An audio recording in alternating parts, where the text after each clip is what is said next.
केबी news में आपका हार्दिक स्वागत है।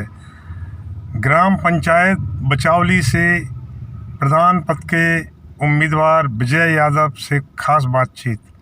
देखिए NKP न्यूज़ की ये रिपोर्ट। आप अपना नाम बताएं। मेरा नाम विजय कुमार यादव है। मैं ग्राम बचावली से प्रधान पद का उम्मीदवार हूँ।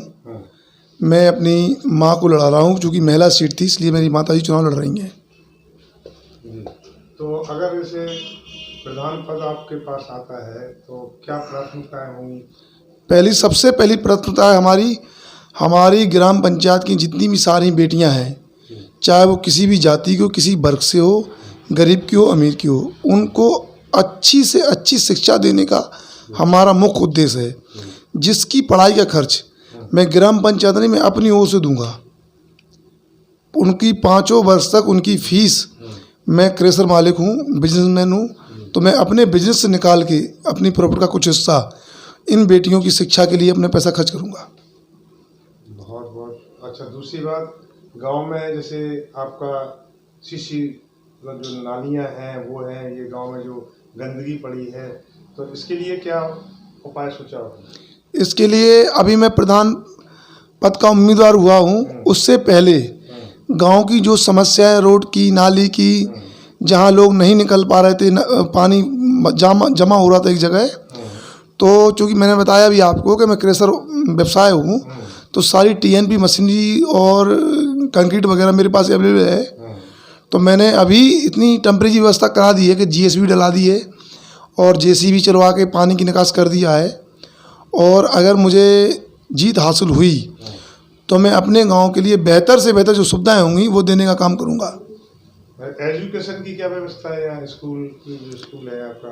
हमारे गांव चूँकि हाईवे से लगा हुआ गांव है, हमारा शिक्षित गांव है काफ़ी, लेकिन अधिकांश लोग हमारे यहाँ क्या है कि लेबर वर्क है। चूँकि हम लोग सड़क पे तो आ गए, हाईवे पे तो हैं, लेकिन अभी सुविधाएं उस लेवल की नहीं हुई हैं। गरीब लोग हमारे यहाँ ज़्यादा है, दिहाड़ी पे काम करने वाले लोग ज़्यादा है, तो स्कूल में भी लोग कम इंटरेस्ट लेते हैं, क्योंकि वो चाहते हैं कि हम पढ़ के क्या करेंगे, हमारे पास पैसा नहीं है, तो वो बच्चों से अपने काम कराते हैं। लेकिन हमने इसीलिए ये लक्ष्य रखा है कि गांव में जो पढ़ाई की सबसे ज़्यादा समस्या आती है वो पैसों को लेके आती है, तो दोनों गांव की बेटियों को शिक्षा फ्री कराने का मेरा यही उद्देश्य है। इसी उद्देश्य से हम ग्राम प्रधानी चुनाव लड़ने के आए हैं कि गाँव के लिए हम कुछ कर सकें और गाँव वालों के लिए कुछ कर सकें। हमारा उद्देश्य पैसा कमाना नहीं है। पैसा कमाने के लिए तो मेरे पास बिजनेस, व्यापार, व्यवसाय सब कुछ है, और हम इसीलिए आए हैं ग्राम पंचायत का चुनाव लड़ने के लिए कि जिससे हम गांव वालों की खुल के मदद कर सकें।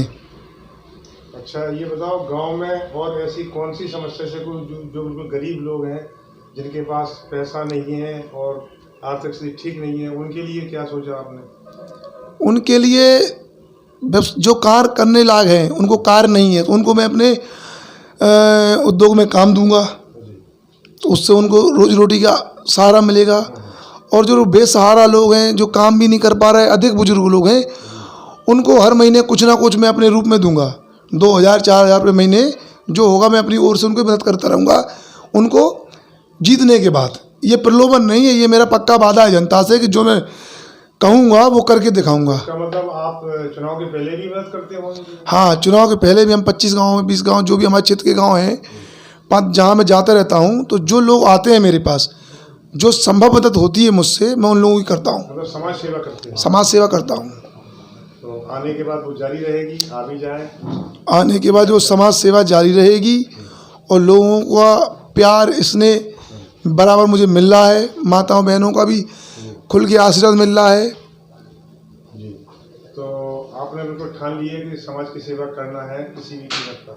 हाँ, हमने इसीलिए समाज के बीच में आया हूँ कि पैसा तो सबके पास है, लेकिन कोई पैसे वाला ये नहीं सोचता कि इस पैसे से हम अपना तो विकास कर सकते हैं, लेकिन समाज का विकास कैसे करें, लोगों के बीच को कैसे करें। अपने लिए तो कोई भी जी लेगा, आप इंसान हो या जानवर, उसको आप छोड़ दोगे वो अपना पेट भर लेगा, लेकिन दूसरों का पेट, दूसरों को सहयोग करना, ये इंसानियत होती है।